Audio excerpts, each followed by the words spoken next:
Yo, what is up there, guys? Ed the Wiz back at it again with another video. Gonna be talking some more Amphibia right here, right now, so let's get right to it. So in the world of Amphibia, we've been introduced to different types of frogs, toads, salamanders, and a few mentioned of newts as well. Well, these people could be newts, but I'm not entirely 100% sure on that. However, we have learned that there is quite the class difference in this world. It has been noted that toads have but one job, and that is to rule over the frogs. That's been pretty much hinted that frogs and toads don't really see eye to eye, thanks to your boy Mayor Toadstool. He is in fact a toad and has always kind of looked down on the frogs in a sense. During the whole election going up against Hop Pop, he has gone to say, man, can you imagine if you a frog beat a toad?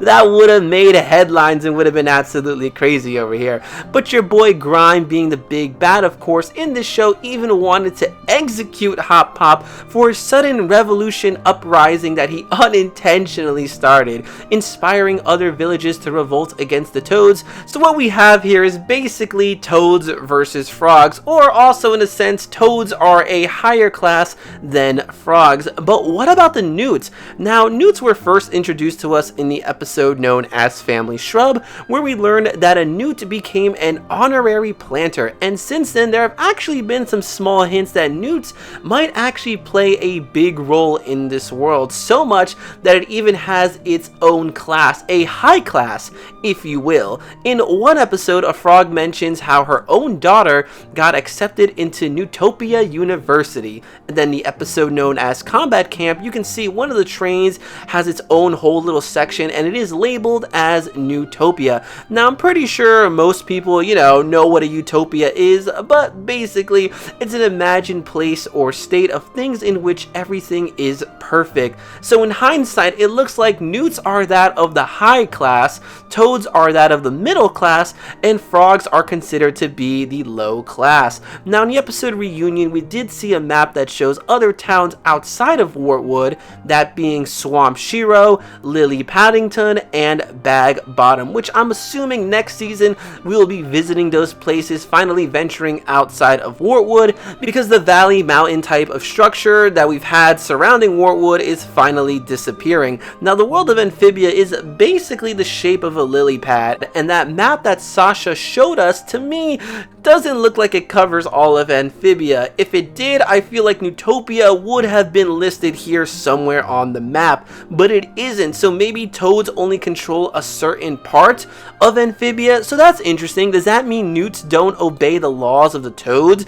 Do they do their own thing? Regardless, it is noted that they are not completely isolated from frogs and toads, seeing as how, they have frogs going into their universities, and they even have items being delivered to them from frog places, toad places to Newtopia. So with the constant subtle mentioning of newts, I can only imagine that we will one day venture into Newtopia, and who knows, maybe that's where your girl Marcy is. At this point, she's either there or she's living out in the wild, but newts to me makes the most sense since we have Anne living with the frogs and we have Sasha living with the toads. What she could be doing in Newtopia, I'm gonna save that for another video. I got some ideas on that, but it's always interesting because sometimes when there is that of a higher class status, it's typically the higher class that actually has more control over everything. Maybe newts are actually kind of selfish, jerky people. Maybe the king or whatever of Newtopia is actually low-key kind of a messed up society. Like, yes,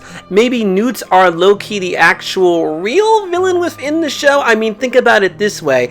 Sasha did say that the toads have just one job, and that is to rule over the frogs. What if Grime is actually being hired from somewhere up there in Utopia? The person, king, whatever, president would be like, yo, Grime, I'm gonna keep you in charge over here. You make sure you collect the money from the poor or whatever. Give me some of that money and I'll keep you on this high status. But seeing as how there could be this whole prophecy thing, and when you see the intro of Amphibia, you see what it looks like to be a giant toad.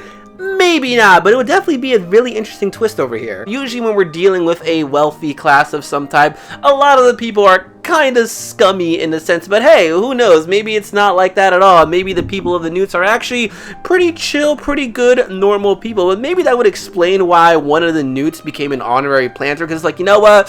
I'm not really digging this type of lifestyle over here. We gotta treat people fairly, equally. That's always some typical stuff that you see in shows nowadays. Hey, look at my boy Asta from Black Clover. You know, that lower class, the higher class, the magic status. Ooh, my God, you get treated pretty differently depending on what type of class, I guess, you live in. So, guys, that is basically it for this video. What I want to know in the comments section below is, you know, hey, what do you think about Newtopia and the Newts? Seeing as how they're constantly being mentioned, I like to think that they're going to have some major role later down the line to do with the world of Amphibia and getting back home, this and that. Do you think the Newts are going to be pretty chill people? Are they going to be scummy? Is there low-key some type of thing going behind the scenes? Like I said before, you know, let's take advantage of the lower class so we get all the money. So Newtopia, even though it is a perfect world, it's kind of built on lies and messed up things. However, regardless, guys, you know, leave all your comments in the comment section below. And if you like this video, make sure to give it a big thumbs up,